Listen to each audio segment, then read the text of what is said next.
ఒడిశాలో ఒక చిన్న కిరాణా స్టోర్ నడుపుకునే మిడిల్ క్లాస్ ఫ్యామిలీ నుండి వచ్చిన ఒక 17 ఏళ్ల కుర్రాడు తను బిజినెస్ స్టార్ట్ చేసిన కేవలం 5 సంవత్సరాల్లో ప్రపంచంలోనే 3వ అతిపెద్ద హోటల్ చైన్ బిజినెస్ అయిన ఓయో కంపెనీని ఎలా స్థాపించగలిగాడు.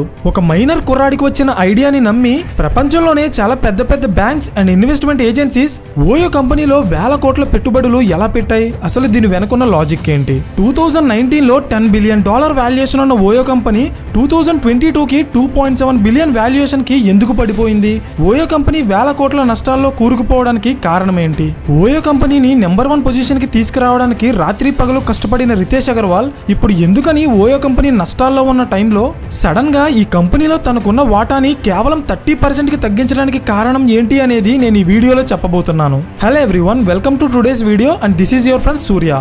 రితేష్ అగర్వాల్ 17 ఏళ్లకే ఓయో కంపెనీ స్టార్ట్ చేశాడని మాత్రమే మనందరికీ తెలుసు. కానీ 17 ఏళ్లకే తనకి హోటల్ బిజినెస్ లో ఉన్న డీప్ నాలెడ్జ్ కానీ క్రియేటివ్ ఐడియాలజీ కానీ మనలో చాలా మందికి తెలియదు, అవునా? రితేష్ అగర్వాల్ ఒడిశాలో ఒక చిన్న మిడిల్ క్లాస్ ఫ్యామిలీలో పుట్టారు. ఆయన తన ఇంటర్మీడియట్ కంప్లీట్ చేసుకున్న తరువాత అమెరికా వెళ్లి చదువుకోవాలనుకున్నారు. బట్ కొన్ని ఫైనాన్షియల్ ప్రాబ్లమ్స్ వల్ల అది జరగలేదు. రితేష్ కి చిన్నప్పటి నుండి కంప్యూటర్ కోడింగ్ అంటే చాలా ఇష్టం. తన స్కూల్లో నేర్పించిన కంప్యూటర్ బేసిక్స్ తో వదిలిపెట్టకుండా చిన్న వయసులోనే గూగుల్ యూజ్ చేసి అడ్వాన్స్డ్ కోడింగ్ నేర్చుకున్నారు. తను యుఎస్ వెళ్లి చదువుకోవాలన్న కోరిక తీరకపోవడంతో డిసప్పాయింట్ అయిన రితేష్ అగర్వాల్ ఇండియాలో ఉన్న చాలా ప్లేసెస్ కి ట్రావెలింగ్ చేస్తూ ఎన్నో స్టార్ట్అప్ కంపెనీస్ అండ్ వాటి బిజినెస్ మోడల్స్ కోసం తెలుసుకున్నారు. ఇలా ట్రావెలింగ్ చేస్తున్న టైంలో తనకు అర్థమైంది ఏంటంటే ఇండియాలో బడ్జెట్ ట్రావెలింగ్ అనేది చాలా కష్టంగా ఉంది. దీనికి కారణం ఏంటంటే తక్కువ ధరకి రూమ్స్ ఇస్తున్న హోటల్స్ చాలా ఉన్నాయి, కానీ అవి ఎక్కడ ఉన్నాయి, ఎలా బుక్ చేసుకోవాలి అనే ఇన్ఫర్మేషన్ మాత్రం ఎవరికీ తెలియడం లేదు. So this is the problem. Already ఇదే ఐడియాతో అమెరికాలో సక్సెస్ఫుల్ గా రన్ అవుతున్న air BNB company business model కి బాగా అట్రాక్ట్ అయిన రితేష్ అగర్వాల్ సేమ్ అలాంటి సిస్టమ్ నే ఇండియాలో కూడా స్టార్ట్ చేయాలనుకున్నారు. అండ్ దీని ఫలితంగా వచ్చిందే ఒరావెల్ స్టేస్. ఒరావెల్ స్టేస్ అనేది ఒక online hotel booking and information ఇచ్చే వెబ్సైట్. ఈ వెబ్సైట్ డిజైన్ చేసిన రితేష్ అగర్వాల్ ఇనిషియల్ డేస్ లో ఈ వెబ్సైట్ లో ఇండియాలో ఉన్న ప్రతి సిటీలో తక్కువ ధరకి రూమ్స్ ఇస్తున్న హోటల్స్ అండ్ వాటి బుకింగ్ డీటెయిల్స్ ఉండేవి. ఆల్రెడీ ఇదే ఐడియాని అమెరికాలో ఉన్న ఎయిర్ బిఎన్బి అనే కంపెనీ స్టార్ట్ చేసి సక్సెస్ఫుల్ గా రన్ చేస్తుంది. సో ఇప్పుడు సేమ్ ఐడియాని ఇండియాలో రితేష్ అగర్వాల్ ఇంప్లిమెంట్ చేయడంతో ఇన్వెస్టర్స్ చాలా మంది ఇది ఆల్రెడీ ప్రూవ్ అయిన బిజినెస్ కాబట్టి ఇన్వెస్ట్ చేయడానికి ముందుకొచ్చారు. సో ఇప్పుడు తన కంపెనీ వాల్యుయేషన్ పెరిగింది, ఆటోమేటిక్ గా రెస్పాన్సిబిలిటీ కూడా పెరుగుతుంది. ఇదే టైంలో రితేష్ అగర్వాల్ తన బిజినెస్ కేవలం ఆన్లైన్ వెబ్సైట్ కి మాత్రమే పరిమితం కాకూడదని ఇండియన్ హోటల్ బిజినెస్ లో ఉన్న ప్రాబ్లమ్స్ ని ఐడెంటిఫై చేసి వాటికి సొల్యూషన్ ఇవ్వాలి అనే ఆలోచన నుండి వచ్చిందే OYO on your own. Finally 2013లో రితేష్ అగర్వాల్ ఒరావెల్ స్టేస్ ని ఓయో కంపెనీగా మార్చారు. ఓయో బిజినెస్ మోడల్ ఏంటంటే ఇండియాలో ఉన్న చాలా హోటల్స్ నష్టాల్లోనే నడుస్తున్నాయి. దీనికి రీజన్ కొన్ని హోటల్స్ కి లాభాలు రాకపోవడంతో మెయింటెనెన్స్ చేసేవారు కాదు, మరికొన్ని హోటల్స్ బాగున్నా రూమ్ ప్రైజెస్ ఎక్కువ ఉండటంతో బుకింగ్స్ జరిగేవి కాదు. సో ఓయో కంపెనీ ఈ హోటల్స్ అన్నింటితో కాంట్రాక్ట్ చేసుకుని హోటల్ మెయింటెనెన్స్ అండ్ అంబియన్స్ పెంచడానికి ఓయో కంపెనీ ఒక స్పెషల్ టీమ్ ని అపాయింట్ చేసింది. ఈ టీమ్ ఏం చేస్తుందంటే ఓయో కంపెనీ కాంట్రాక్ట్ చేసిన ప్రతి హోటల్ కి వెళ్లి అట్రాక్టివ్ ఇంటీరియర్స్, టీవీ, వైఫై లాంటి కస్టమర్స్ కి కావాల్సిన బేసిక్ ఫీచర్స్ ఇన్స్టాల్ చేపిస్తారు. ఓయో కంపెనీ స్టార్టింగ్ డేస్ లో తక్కువ ప్రైజెస్ కే రూమ్స్ వచ్చేలా ఆన్లైన్ బుకింగ్ ఆప్షన్స్ ఇంట్రొడ్యూస్ చేసింది. అండ్ ఈ సర్వీస్ ప్రొవైడ్ చేస్తున్నందుకు ఓయో కంపెనీ రూమ్ బుకింగ్ ద్వారా వచ్చే రెవెన్యూలో హోటల్ ఓనర్స్ నుండి 20% కమిషన్ గా తీసుకుంటుంది. ఇలా ఓయో స్టార్ట్ అయిన కొన్ని సంవత్సరాలకే ఇండియాలో ఉన్న కొన్ని వేల హోటల్స్ కి పైగా ఓయోతో కాంట్రాక్ట్ చేసుకుని బిజినెస్ చేసుకునేవి. ఎంతలా అంటే 2015లో ఓయో వెబ్సైట్ లో కేవలం ఒక్క నెలలో 1 కోటి రూమ్స్ కి పైగా బుక్ అయ్యాయంటే ఒక్కసారి ఆలోచించండి. OYO company Indian hotel business ని ఏ రేంజ్ లో మార్చేసిందో. ఈ దెబ్బతో ఓయో కంపెనీ ఒక్క ఇండియాలో మాత్రమే కాదు, ప్రపంచ వ్యాప్తంగా 43,000 హోటల్స్ తో మలేషియా, జపాన్, అమెరికా లాంటి సుమారు 80 దేశాలకి పైగా ఎక్స్పాండ్ అయ్యి వరల్డ్ లోనే 3rd లార్జెస్ట్ హోటల్ చైన్ గా ఎదిగింది. ఎక్కడో ఒడిశాలో మారుమూల పుట్టిన 17 ఏళ్ల కుర్రాడు తనకి 22 ఏళ్ల వయసు వచ్చేటప్పటికి ఇండియాలో మాత్రమే కాదు ప్రపంచంలోనే one of the largest hotel business chain ని స్థాపించే స్థాయికి ఎదుగుతాడని అసలు ఎవరు ఊహించుండరు. అయితే ఇప్పటి వరకు మనం చూసిన స్టోరీ చాలా ఇన్స్పైరింగ్ గా ఉంది, అవునా?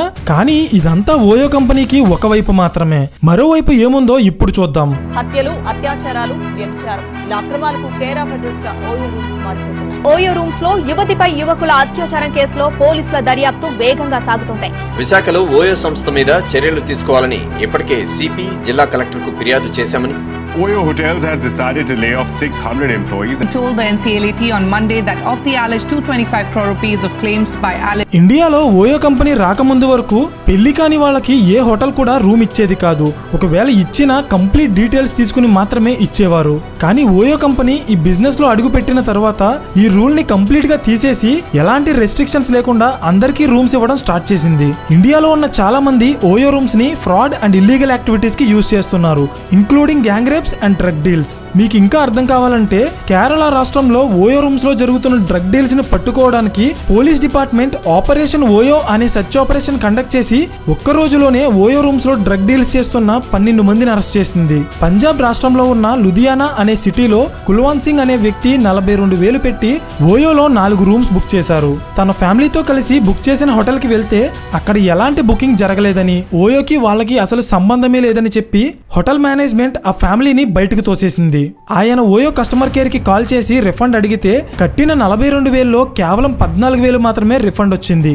సో తను న్యాయం కోసం కన్జ్యూమర్ కోర్టులో కేసు ఫైల్ చేస్తే కోర్టు ఓయో కంపెనీకి 25,000కి పైగా ఫైన్ వేసి కస్టమర్ కి రావాల్సిన అమౌంట్ ఇమీడియట్ గా రిఫండ్ చేయాలని తీర్పిచ్చింది. ఈ ఇష్యూ ఒక్క పంజాబ్ లో మాత్రమే కాదు, ఇండియాలో కొన్ని లక్షల మందికి పైగా ఈ ప్రాబ్లం ఫేస్ చేశారు. ఓయోలో రూమ్స్ బుక్ చేస్తున్నారు కానీ హోటల్ కి వెళ్తే వాళ్ళు రూమ్స్ మాత్రం ఇవ్వడం లేదు. మరికొన్ని ప్లేసెస్ లో అయితే ఓయోలో చూపించిన నేమ్ తో అసలు హోటల్సే ఉండడం లేదు. ఓయో వల్ల నష్టపోయింది కేవలం కస్టమర్స్ మాత్రమే కాదు, ఈవెన్ హోటల్స్ కూడా. 2019లో బెంగళూరుకి చెందిన ఒక హోటల్ ఓనర్ ఓయో కంపెనీ తనకి 35 లక్షలకి పైగా బాకీ పడి చెల్లించమంటే రెస్పాండ్ అవడం లేదని చెప్పి CEO రితేష్ అగర్వాల్ తో పాటు ఓయో కంపెనీ బోర్డు మెంబర్స్ లో 6 మీద చీటింగ్ కేసు ఫైల్ చేశారు. నిజానికి ఓయో కంపెనీ హోటల్ బుకింగ్స్ లో ఎక్కువ ప్రైస్ పెట్టి అగ్రిమెంట్ ప్రకారం తను తీసుకోవాల్సిన 20% కంటే ఎక్కువ తీసుకుని చీటింగ్ చేస్తుందని చెప్పి ఇండియాలో చాలా మంది hotel owners OYO company contract cancel చేసుకుని బయటకు వచ్చేశారు. కానీ ఇక్కడ ఓయో కంపెనీ ఇంటెన్షనల్ గా ఇంప్లిమెంట్ చేస్తున్న ఒక సీక్రెట్ బిజినెస్ స్ట్రాటజీ ఏంటంటే, ఇన్ కేస్ ఓయో కంపెనీతో కాంట్రాక్ట్ చేసుకున్న ఏ హోటల్ అయినా కాంట్రాక్ట్ బ్రేక్ చేసుకుని బయటకు వచ్చేస్తే ఓయోతో వాళ్ళు చేసుకున్న కాంట్రాక్ట్ అయితే బ్రేక్ అవుతుంది, కానీ ఓయో కంపెనీ వాళ్ళ వెబ్సైట్ అండ్ యాప్ నుండి కాంట్రాక్ట్ బ్రేక్ చేసుకున్న హోటల్ డీటెయిల్స్ రిమూవ్ చేయకుండా సోల్డ్ అవుట్ అని పెడుతుంది. సో దీని కారణంగా ఇన్వెస్టర్స్ ఈ కంపెనీ ప్రొఫైల్ చూసినప్పుడు ఇలాంటి చాలా హోటల్స్ సోల్డ్ అవుట్ లో ఉండటం చూసి నిజంగా కస్టమర్స్ విపరీతంగా బుకింగ్స్ చేయడం వల్లే ఇవి సోల్డ్ అవుట్ లో ఉన్నాయనుకుని ఈ కంపెనీలో ఇన్వెస్ట్ చేస్తున్నారు. అట్ ద సేమ్ టైం ఇదే ప్రాబ్లం వల్ల చాలా మంది కస్టమర్స్ హోటల్ బుక్ చేసుకుని ఆన్లైన్ లో పేమెంట్ చేసిన తర్వాత హోటల్ కి వెళ్లి చూస్తే హోటల్ ఓనర్స్ మేము ఓయోతో కాంట్రాక్ట్ లో లేమని, మాకు ఎలాంటి సంబంధం లేదని చెప్పి కస్టమర్స్ కి రూమ్స్ ఇవ్వకుండా బయటకు పంపించేస్తున్నారు. ఇలా ఓయో కంపెనీ ఇంప్లిమెంట్ చేస్తున్న ఈ సీక్రెట్ స్ట్రాటజీ వల్ల ఒకవైపు కంపెనీలో పెట్టుబడి పెడుతున్న ఇన్వెస్టర్స్ లాస్ అవుతుంటే, మరోవైపు రూమ్ బుక్ చేస్తున్న కస్టమర్స్ తో పాటు అవి ప్రొవైడ్ చేస్తున్న హోటల్స్ కూడా లాస్ అవుతున్నాయి.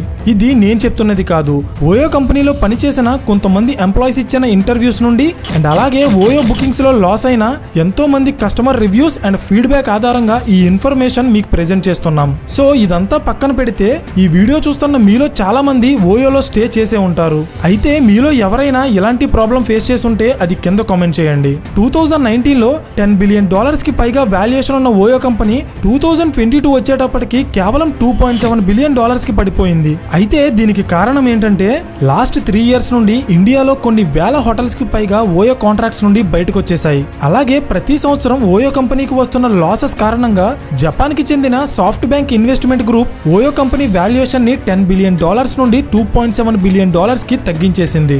ఓయో కంపెనీ వాల్యుయేషన్ తగ్గించడానికి అసలు ఈ సాఫ్ట్ బ్యాంక్ ఎవరు అనే డౌట్ మీలో కొంతమందికి రావచ్చు.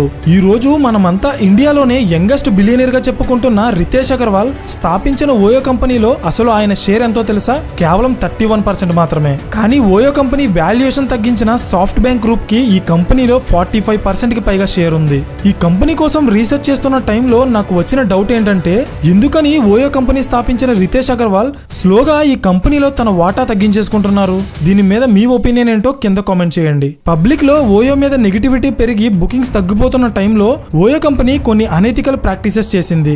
లైక్ కావాలని హోటల్ ప్రైజెస్ తగ్గించడం, హోటల్ రూమ్స్ ఒరిజినల్ ఫోటోస్ కాకుండా ఫేక్ అండ్ రిచ్ లుక్ ఉన్న ఫోటోస్ ని వాళ్ళ సైట్ లో అప్లోడ్ చేసి కస్టమర్స్ ని మోసం చేయడం, రూమ్స్ ఇస్తున్న హోటల్ ఓనర్స్ కి ఆన్ టైం పేమెంట్ చేయకపోవడం లాంటి అనెథికల్ ప్రాక్టీసెస్ చేసి ఓయో కంపెనీ చాలా కోర్టు కేసెస్ ఎదుర్కొంది. ఇక్కడ మీరు ఒక విషయం అబ్జర్వ్ చేస్తే, ఇండియాలో వేల కోట్ల బిజినెస్ చేస్తూ ఎంతో సక్సెస్ఫుల్ గా ఎదిగిన చాలా startup companies like OYO, Zerodha, Ola and Flipkart లాంటి చాలా స్టార్ట్అప్ కంపెనీస్ వీళ్ళ బిజినెస్ మోడల్స్ అన్ని వేరే కంట్రీస్ నుండి ఇన్స్పైర్ అయి తీసుకున్నవే. అండ్ వాటిని ఇండియన్ మైండ్ సెట్ కి తగ్గట్టు చేంజెస్ చేసి ఇక్కడ ఇంప్లిమెంట్ చేశారు. For example OYO air BNB నుండి ఇన్స్పైర్ అయ్యి స్టార్ట్ చేస్తే ఫ్లిప్కార్ట్ అమెజాన్ నుండి ఇన్స్పైర్ అయ్యి స్టార్ట్ చేశారు. So my dear audience, finally నేను చెప్పేది ఏంటంటే మనలో చాలా మంది బిజినెస్ చేయాలని ఇంట్రెస్ట్ ఉంటుంది, కానీ పెట్టుబడి లేదని కొంతమంది, ఐడియా లేదని మరికొంతమంది నిరాశపడి అక్కడే ఆగిపోతున్నారు. కానీ ఒకసారి వీళ్ళని గమనించండి, వీళ్ళంతా మనలాగే నెలకి 15,000కి 20,000కి జాబ్ చేసిన వాళ్లే. కానీ వీళ్ళ దగ్గర బిజినెస్ స్టార్ట్ చేయడానికి పెట్టుబడి అండ్ ఈవెన్ ఐడియా లేకపోయినా సరే